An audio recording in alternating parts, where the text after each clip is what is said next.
Hey, and welcome back to the Mind Report. I'm Jonathan Phillips from Yale University's Departments of Philosophy and Psychology. And today we're talking with Nina Strohminger from Duke University.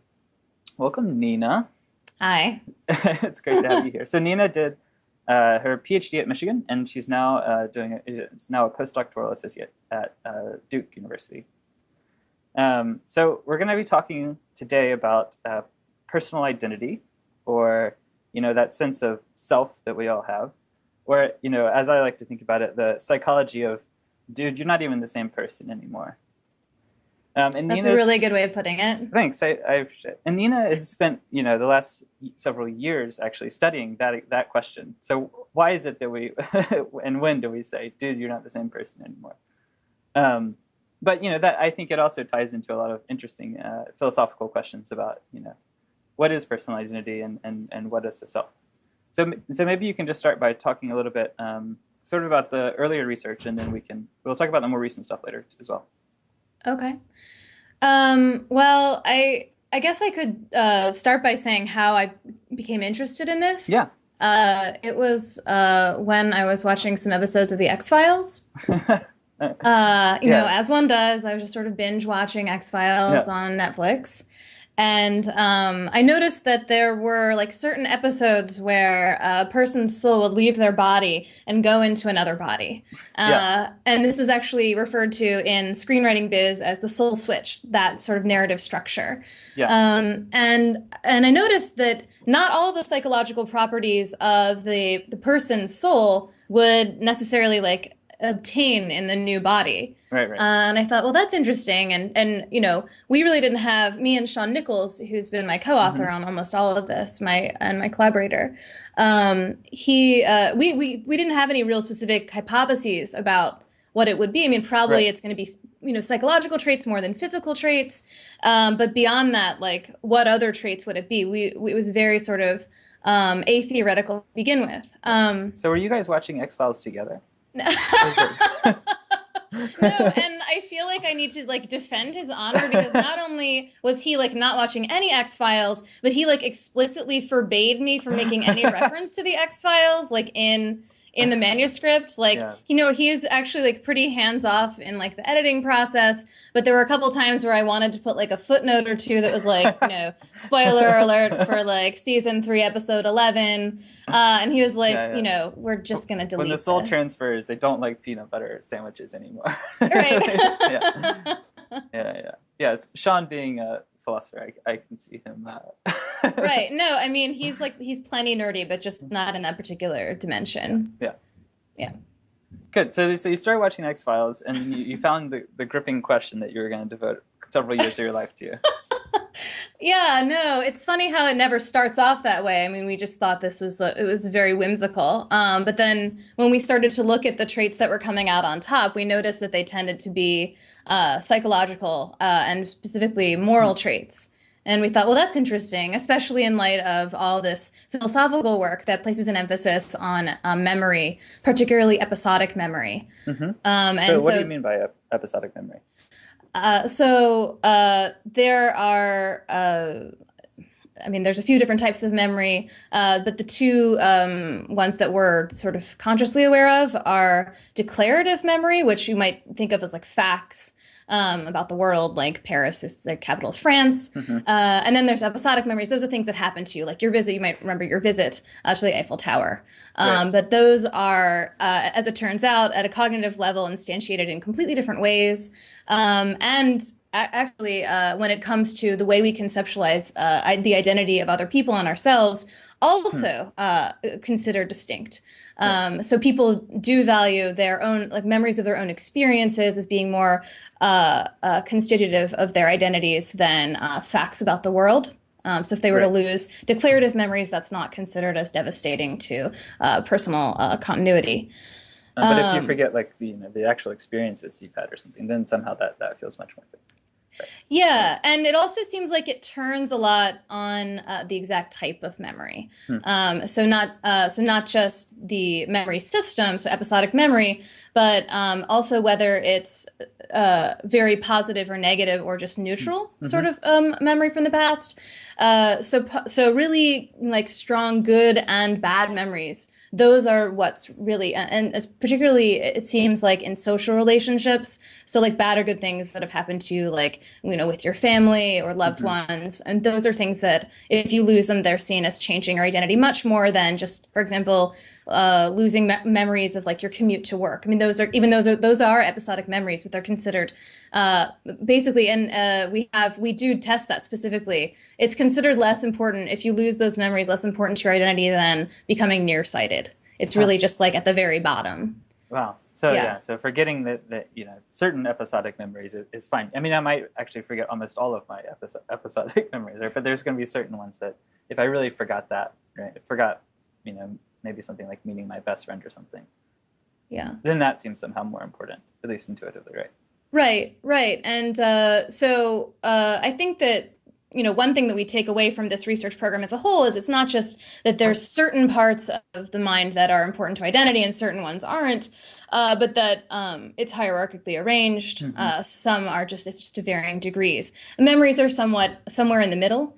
But moral traits, moral character traits, your beliefs, your values, your behaviors, those are perched somewhat above even most memories, episodic memories. Yeah.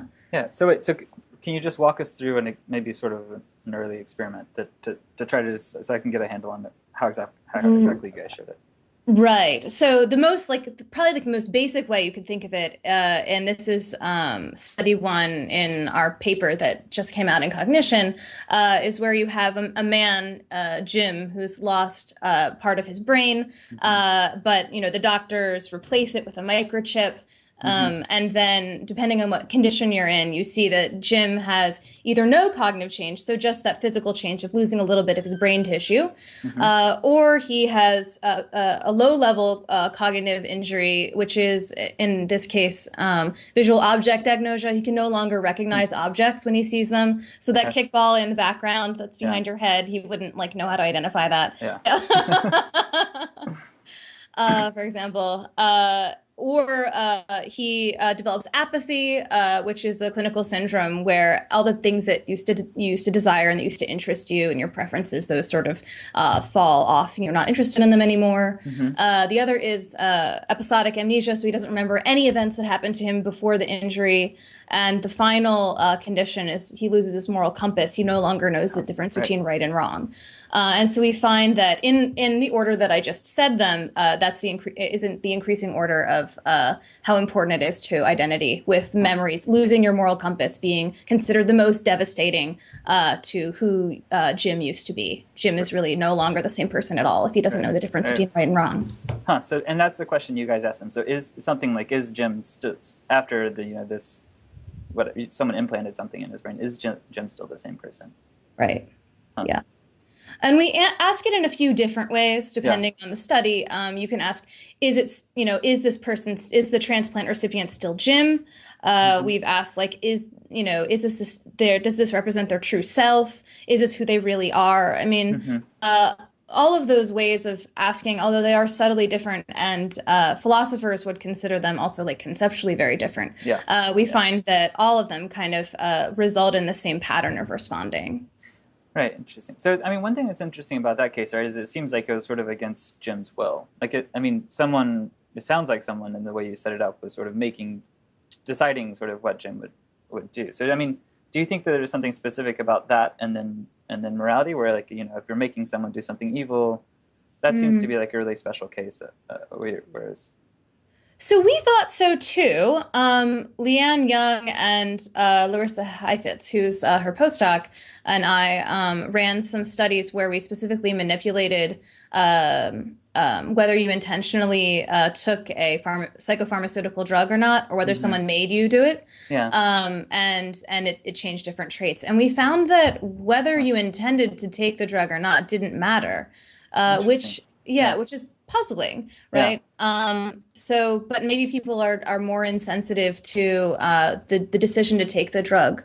I wonder, I don't know. I wonder though if it matters, I don't know, like if it, we actually haven't really looked at like mood altering drugs Right. very much, which is in a way surprising given that that's like one of the most common. I mean, these are all very like fantastical kind of situations that we've been constructing. Yeah. And I mean, some of them obviously bear more to do with reality than others. But the and surprisingly in like the drug ones that we've used before, we haven't really looked at mood. So maybe mood is more important. Interesting.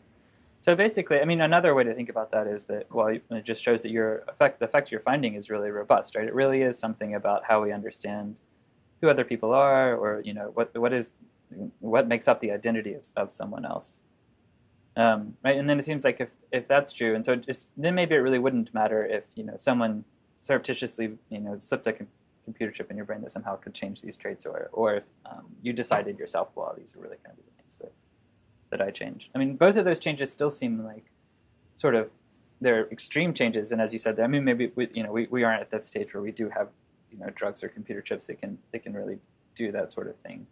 Do you think that if you just like worked on it, like so, there I was just like, say I was just trying to change my personality, or maybe I was trying to change my moral traits, so I was just slowly trying to become a worse and worse person. Mm. Would that matter? Would you still see the exact same traits showing up?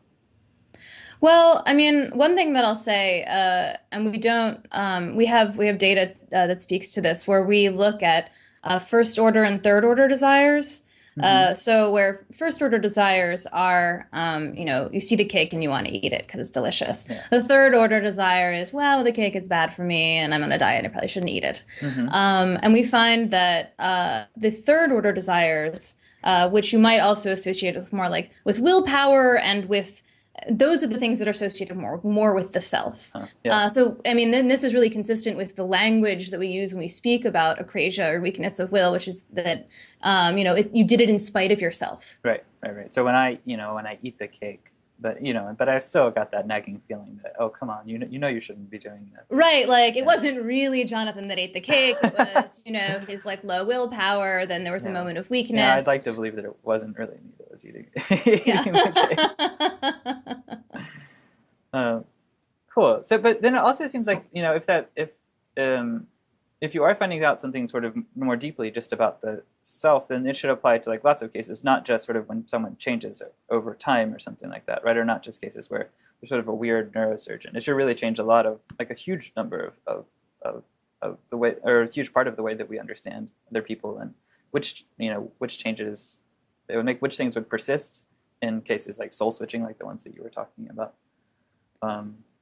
Yeah, and then we also have like, let's see, we have a study where we ask if someone, the changes they undergo when they age. You knew them when they were a young man, when they were 25, and now you're seeing them when they're 65 or something, and they've changed on a variety of dimensions. And this is something that's like familiar to everyone, is that people change, and not just because they have some sort of clinical syndrome, but also because you grow up. You either you become wise or you become bitter. Good things happen to you, or bad things happen to you, and you change. And so even in those cases, it's the moral changes, whether they're bad, like changes for the worse or changes for the better, those are seen as being like making the person more dramatically different.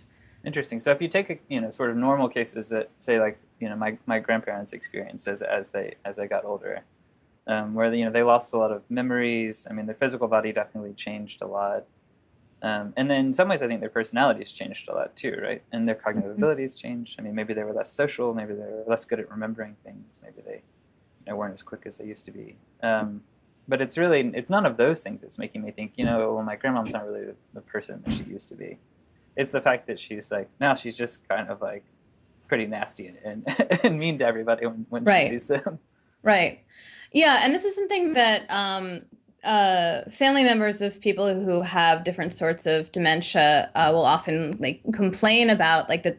If someone just loses their memories, then it's much easier to just continue to love them because you can still see that person. They're still there. They just don't remember you, or they don't like have, their like maybe their language goes, but you still perceive your friend or your loved one persisting, underneath the disorder.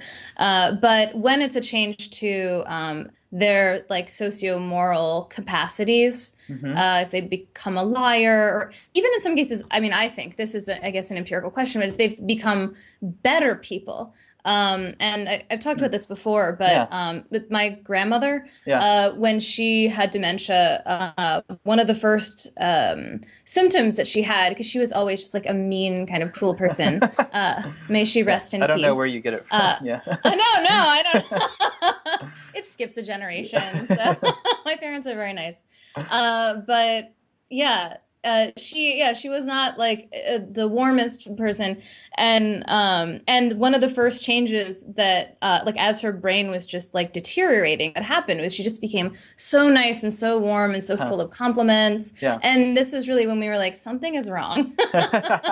Grandma is not grandma anymore. Yeah, that's really interesting. So it's because a lot of the way that we've been talking about it was that you have these negative changes, right? And that's when you'd start to see, well, this person really isn't the same person anymore. But right, so then maybe if you get it in positive cases too, then it's just something about morality specifically. But it seems also weird. So like another guy that's on the Mine Report, Josh Nogue, who's here at Yale. He also has done this research on people's true selves.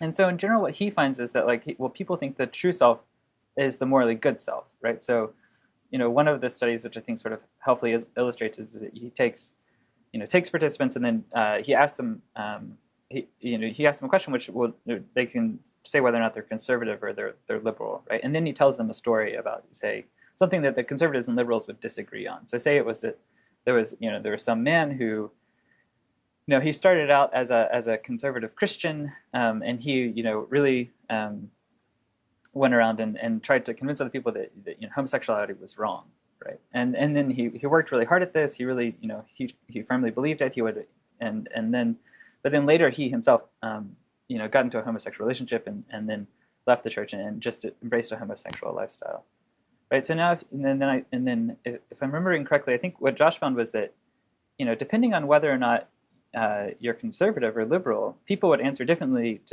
they would give different answers to the question of whether or not that person's true self sort of came out in the end. So whether or not was it really that, well, there was something just sort of keeping down his true self at the beginning, when he was a conservative Christian, but then at the end his true self finally emerged. And that's what liberals sort of understood the picture as. Whereas conservatives thought, no, it was his true self at the beginning, right? And then it's just that everything got in the way, he got confused at the end. And Right. right. So, but then Josh's explanation of that is that we think the true self is the morally good self, right? But what seems strange about that then is that so your research is suggesting, well, it's any sort of moral change. So you take someone that's take grandmom who wasn't always the nicest person, and then she becomes morally better. Like it seems like if I were thinking along the lines of Josh's research, I would think, well, all along I should have been thinking, no, deep down somewhere in grandmom, like her true self is just in there, and her true self just wants to be nice to me, but instead she keeps yelling at me and et cetera, et cetera.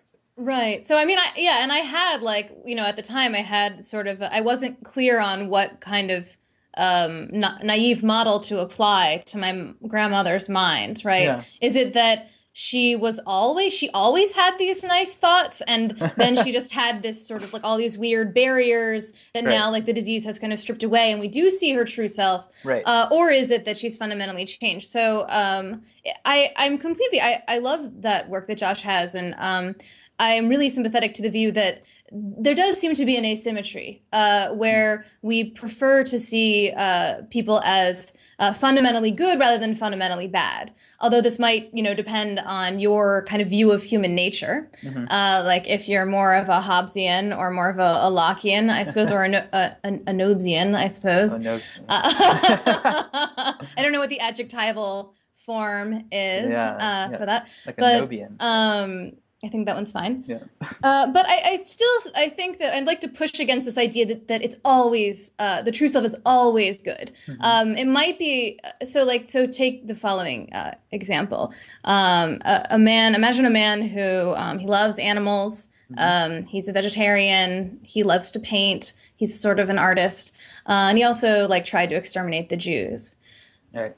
So this person, I think that most of us have the intuition that Hitler was evil, even though like he did have some good qualities. It wasn't just that like, oh no, like all that like Jew stuff and like killing everyone and trying to take over Europe, like he wasn't really he was just misunderstood sort of animal lover. Like no one, I don't think, sees it that way. I mean, maybe some people do, but by and large, the neo-Nazis.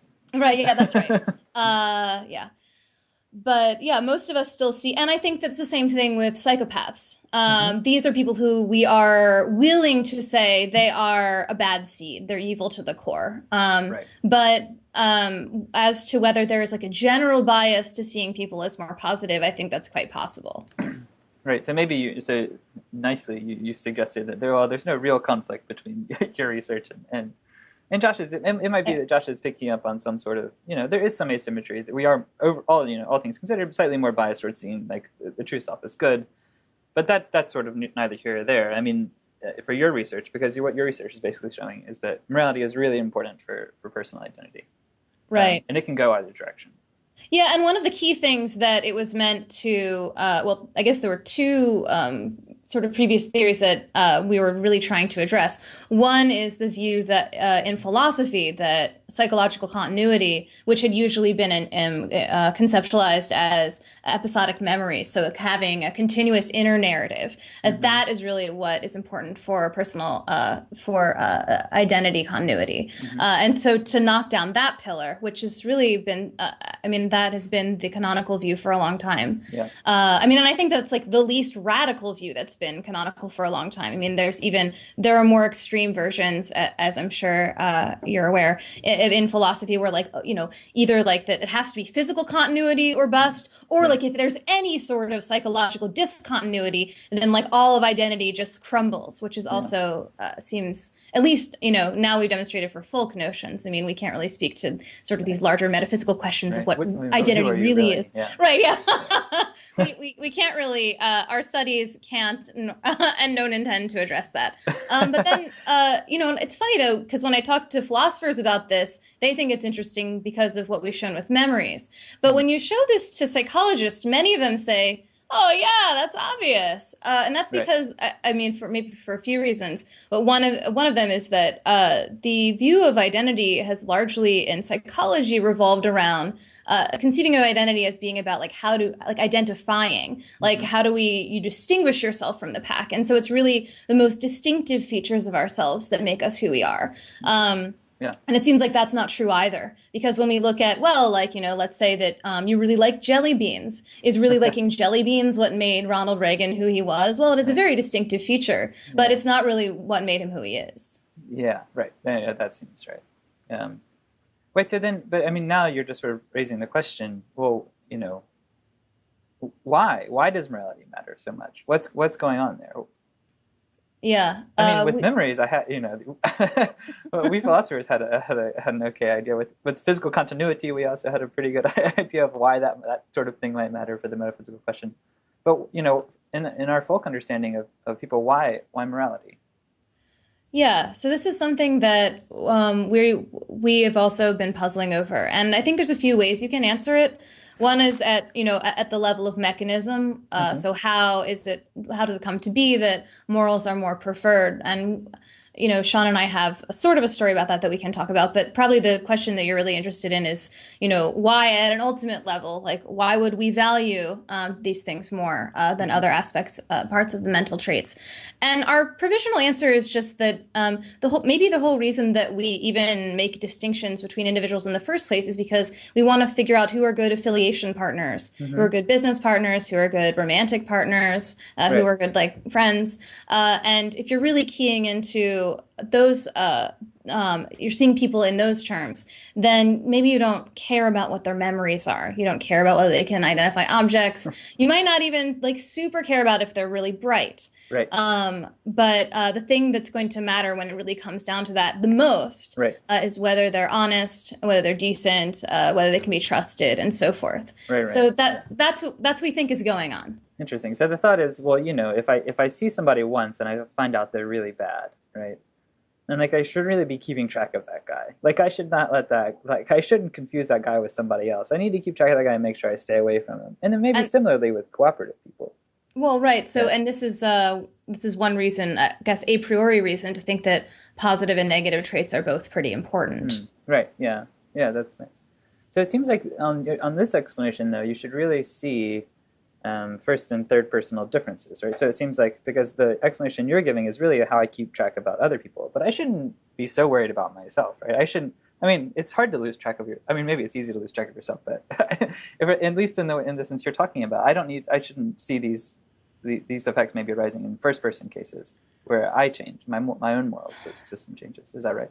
Well, so it depends on how much it's important to maintain like a positive self-image and then you can portray to others. I mean, and a lot of psychology kind of focuses on like that's what the self from a first person perspective is about, right? It's about like creating this coherent story that other people can have that's like positive and sort of burnished. And in which case you maybe should expect the same things that people when dealing with their own personal continuity should key into the same things. And I should say that just at an empirical level, we find the same thing. So when we ask people like, if you, Jonathan, were to change, like what would make you, Jonathan, like the most different person? And I can tell you what your answer would be. Oh, what is my answer, Nina? It's whether you like jelly beans or not. Yeah, well, so we had like we were just at a meeting where one of the people in the audience, Edouard Machery, he said like, well, most people. I'm not going to try to do the French accent. But he said, well, if most people, maybe they value morality, but I really value intelligence. And I think that's what would be important for my sense of self and, for my sense of continuity of other people. And I had like just gotten done showing that psychopaths are like the only ones who value like intelligence more than more than the other moral traits. So wait, okay, let's step back. So yeah. So okay, wait. So first, you said you guys have done the first third personal studies. You've actually done the studies on them. We have. And yes. then you basically find no difference at all between which things I think matter for my own personal identity changing and which things I think matter for other people's personal identity changing. Right. We find I mean, I don't know how interesting this is. We find like a main effect of people saying that other people change to a greater degree when any trait changes. Yeah. No matter what the trait is.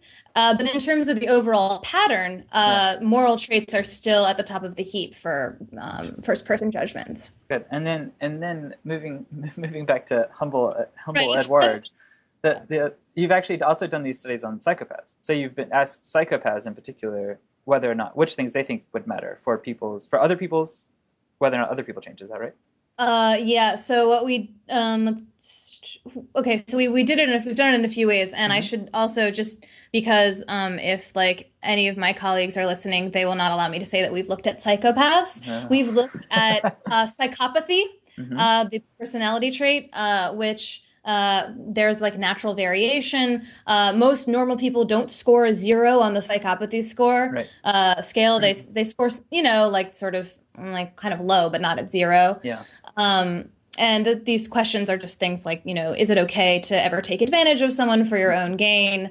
Like might makes right, like these sort of things that they key into, basically not caring about moral principles when it's contrasted with like selfish gain. So it's and the ordinary psychopaths. Yeah. Not the extraordinary ones, yeah.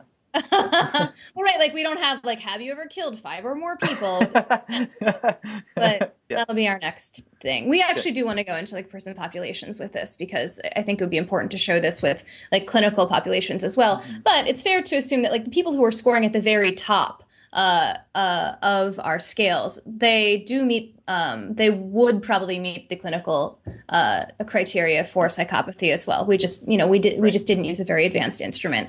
But in any case, we find that the higher someone's psychopathy score, the people who are at like the highest psychopathy score, it basically erases the preference for moral traits over over like desires and preferences and over memories.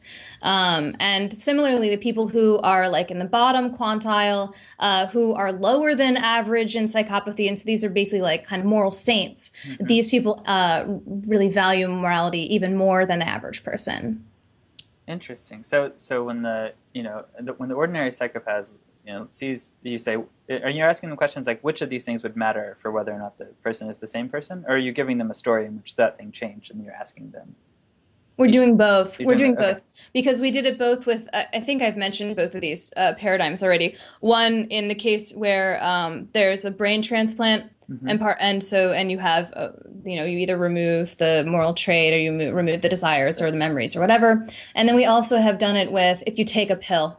And the pill changes any of a variety of traits, some of which are related to personality, and some of which are like related to morality and so forth. Interesting. So the psychopath, and you say, well, this guy took a pill. Now he's become like a particularly sort of bad person, and now he's just a real asshole. And psychopath is like, yeah, same guy. It looks like the same guy to me. Right. Which is right. So now we're getting back to like, I guess how we began talking about this which is, what's the actual mechanism here? Because if the mechanism were that we only care about who's the best affiliation partner, I mean, everyone should care about being with someone who's honest and trustworthy and nice. Especially if you're a psychopath. Right. Especially, exactly right. You want to know who like the gullible suckers are. So you're probably going to be keeping track of them. Yeah. But when it comes to making judgments about personal continuity, the psychopaths just they don't value it, which suggests an alternate account, at least of the mechanism. And this is just sort of like tentatively what we think is going on here is that people look within. They say, well, what would be important for me? What do I value? And then they project that onto their judgments of others. Interesting. And so that could also make sense of the sort of moral saint people that you had in your population as well. So they look inside and they think, well, what's really important to me is that I'm a good person.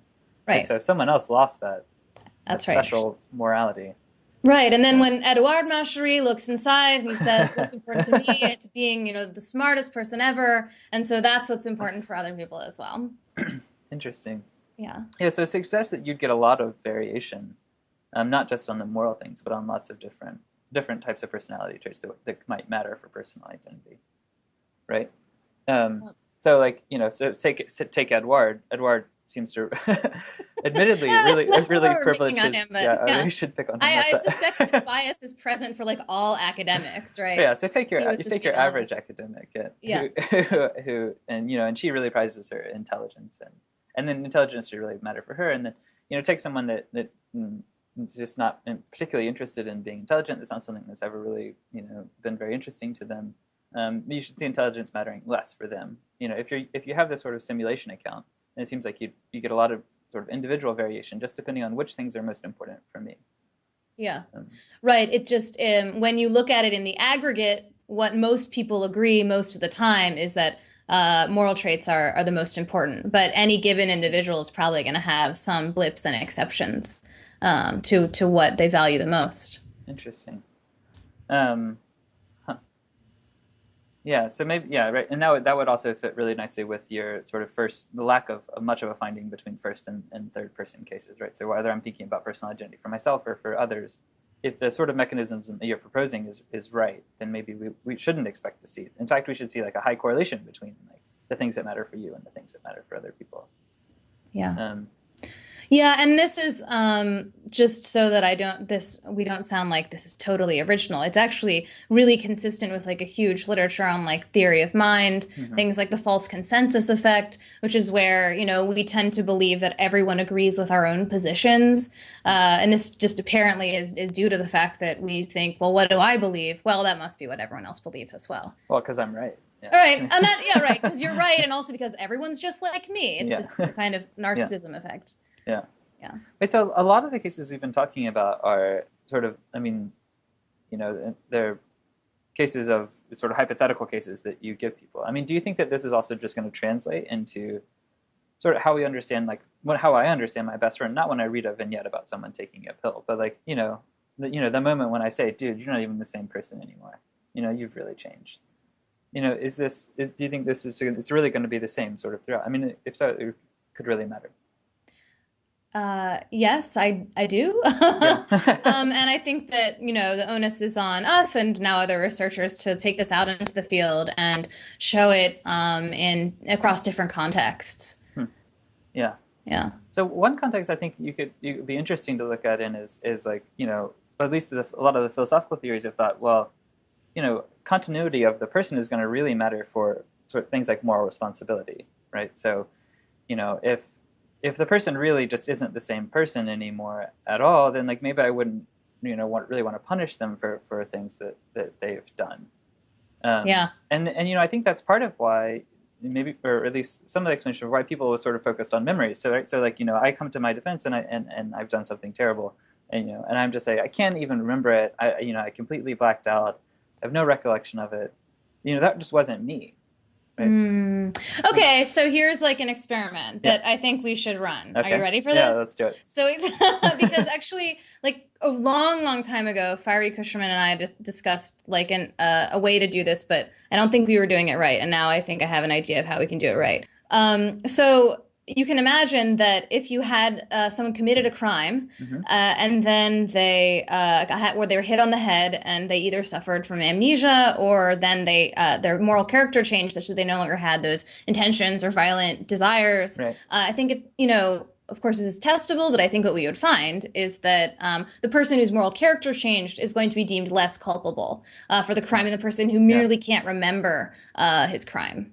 Interesting. So what's funny about that, right, is like now I've got like a new, next time I do something really bad, right? I mean, the way that I'm going to try to get out of it is just by becoming a much worse person overall, right? And then somehow that's going, because I'm no longer going to be seen as the same person.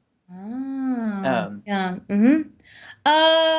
No, because like, yeah, I guess. I mean, I'm not sure if it would work that way, because I was suggesting that you become a person who like no longer would have the bad intentions of like the sort of person who would do the crime. Right. I don't know if it works for just like if you just become like a total asshole, and then I'm like, oh well, forget it. He's a lost cause. He's a total asshole now. He was no longer the sort of okay person that he used to be. I don't know. Right, but so on your theory, like it shouldn't matter if I change to become morally better or change to become morally worse. What matters is that like I'm not going, because of the change of sort of my moral character, I'm not going to be seen as the same person anymore. So then I might not be punished as much. So it seems like, I might as well just sort of start taking advantage of everyone to develop a really reprehensible moral character. And then maybe by that I could escape all of my past evils that I did when I was sort of an okay person. I advise that to you. I advise that to all of our listeners, that I've finally made a difference with my research. Good, yeah. So when you are able to go into clinical psychopathic populations, in prisons, you should. That's one of the things one of the tidbits you can tell them about the real world impacts of your research. Right. So like they were focusing on like finding Jesus and stuff. And I'll say, no, you just need to like get more in touch with your inner psychopath. Yeah. Well, maybe you could also get in touch with Jesus. Maybe it would work just as well, but it wouldn't work any better according to your... Well, I mean, I don't think that our theory makes strong predictions that it wouldn't matter, right? It seems evident that, but yeah, it might actually be the case that there are certain sorts of unrelated moral change that could happen that would matter more than memory changes. Yeah. So another interesting implication of, well, I don't know actually. It's just an interesting question. You might think that there's one question of just sort of how much is this the sort of intuitions we have about personal identity, or the way that we sort of keep track of it, the changes that matter, just sort of built into us in some way that, there's not much learning involved in it. And how much is it that sort of like, over time we realize the importance of keeping track of things like, people's moral character or, desires or preferences. Are you going to see differences, not just sort of, for instance, we see differences in like the way children understand and personal identity and sort of like what happens after you die and things like that? Right. So thank you. That was a very nice way to segue into some more data that I have, Jonathan. You're welcome, Like Nina. halfway into that, I was like, oh, I see what he's doing. Um, so we have looked at this in children. Now these are very complicated cases Hmm. to kind of bring to children, and attempts. I think there have been some attempts by other real developmental psychologists, Hmm. um, Hmm. of which I am not one, to get at, like, young children, like, 3 and 4 year olds or 5 year olds, Right. and they're not able, I think, to even understand the problem quite Hmm. yet. But when you go to a slightly older cohort, 8 to 10 year olds, which Yeah. is where we've collected data. That's Larissa Heifetz and Leanne Young and I, Hmm. and we do find the same pattern that you find with adults, that children they value, they say that morality change matters the most, both for themselves and for others, Huh. um, to identity. Interesting. So as young has been sort of adequately tested, you don't find much change sort of across development. It's sort of as early as you've been able to test it, kids really do seem to think in the same way as adults do, that morality really matters, um, in terms of personality. Right. I mean, I think, and that might just end up being because your whole conception of a diachronic numerical identity that persists across time, that idea comes online later than Hmm. ideas about the self, ideas about what we value and morality.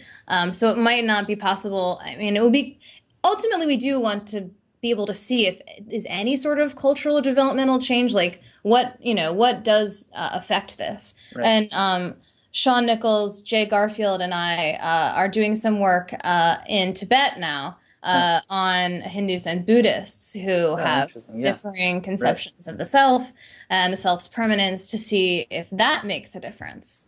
Right. Personally, and I'm sort of just gonna like put like my ass on the line here because we don't have the data yet. Yeah. But I think we will find, and it certainly would be very interesting if we do find, that those beliefs don't matter that much. So Right. even though Buddhists profess that the self is ever changing, Hmm. there's no such thing as like an identity that you can pinpoint across time for a person. I think that if when we ask them, we will still find that moral traits are valued over and above other sorts of psychological traits. Interesting. Yeah. These folk notions sort of transcend cultural learning, but it's an empirical question, and we'll know the answer soon.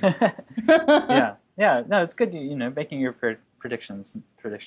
Now we'll Right, it's know when you write official. that paper, and And I'm like, our hypothesis is like something different. yeah, you're like the importance of culture and changing, beliefs about personal identity. Yeah. Yeah, no, I mean, I think it's important to just make your hypothesis whatever you found. Yeah. So that's But good science. so it seems like one way you could try to test it in kids is that I know there was this, I think really interesting research done here. I think it was actually done here. I know Paul Bloom was on it at least, where they were looking at, I think these are actually cartoon characters, but they were asking pretty young children, here's this cartoon character, say he's an alligator, and now he dies or whatever, right? I mean, like in Mm. and now, but now you want to know, like, which things do kids think he'll still be able to feel, right? So will he still be able to feel hungry? Will he Hmm. still be able to love his mom? Hmm. Will he still be able to do whatever? And it seems like maybe that would actually could provide you one way of sort of testing this with younger kids, right? So you say, Yeah. here's a really mean boy, right? And this boy has just gone around and just beat up everybody he could find, and now he dies. Oh, so we talk about death with the children. That's a great idea. Okay, I like this. Or you have some nice more euphemistic way, right? So, but then the question is, what will little kids think about, will he still be a mean guy, right? Yeah. Will he still be a tall guy or a big guy? And will you again find the same sort of pattern that you've been finding with adults, where Yeah, and it's funny, and by funny I mean sort of ironic that there has been at least some difficulty with doing this with children, because the inspiration with a lot of the stuff that Sean and I have been doing comes from the essentialism work, from developmental psychology. yeah, This whole idea of like, well, what is the essence? What is like the true nature of a person? right. Yeah. Yeah. So maybe just for everybody that is not as familiar with that work, do you want to sort of give like a little bit of a background on the essentialist stuff, and then sort of where your stuff will fit in this? Okay, I'll give it a whirl. Yeah. Uh, so, a really important idea in conceptual development that has been pushed by developmental psychologists is this idea that um, children have an idea that there is a persisting essence to entities that is independent of sort of different kind of physical transformations. Mm-hmm. So there's some kind of fundamental way that a caterpillar and the butterfly that it becomes are the same thing, even though they look completely different. Right.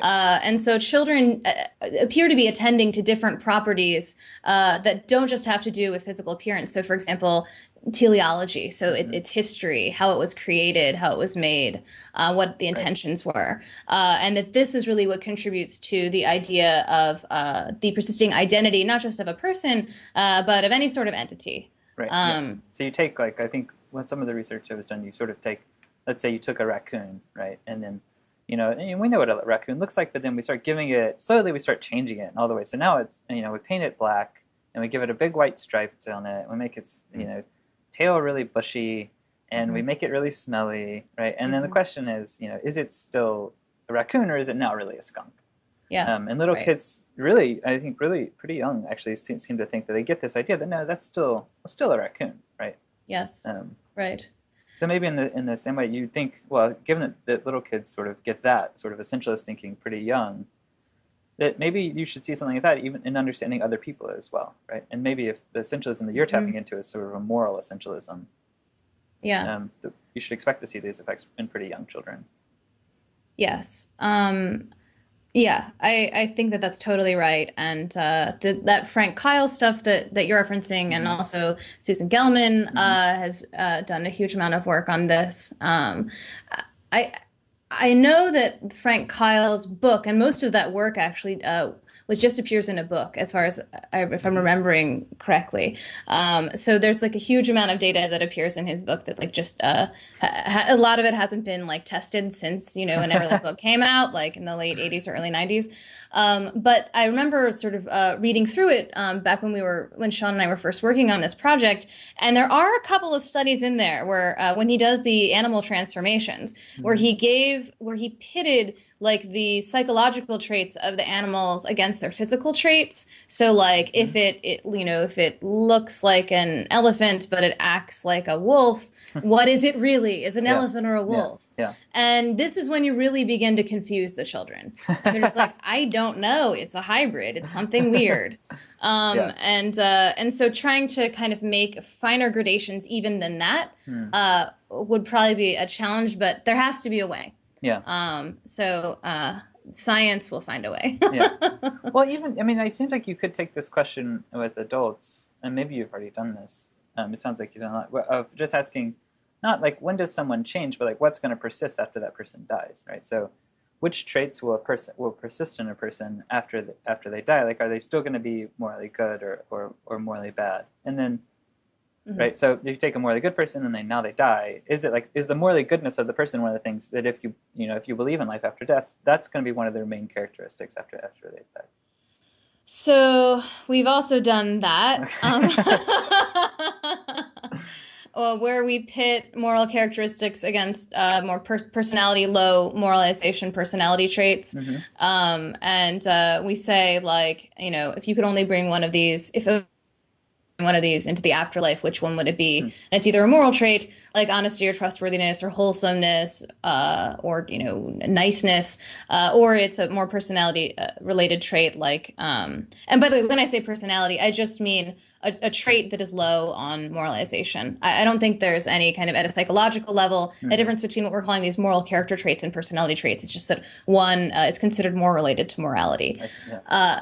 And so the personality-related traits would be like creativity or intelligence. And in like for every single character trait moral character trait that we looked at, that was considered more likely to be pulled into the afterlife than every single, including. I mean, it was actually quite surprising.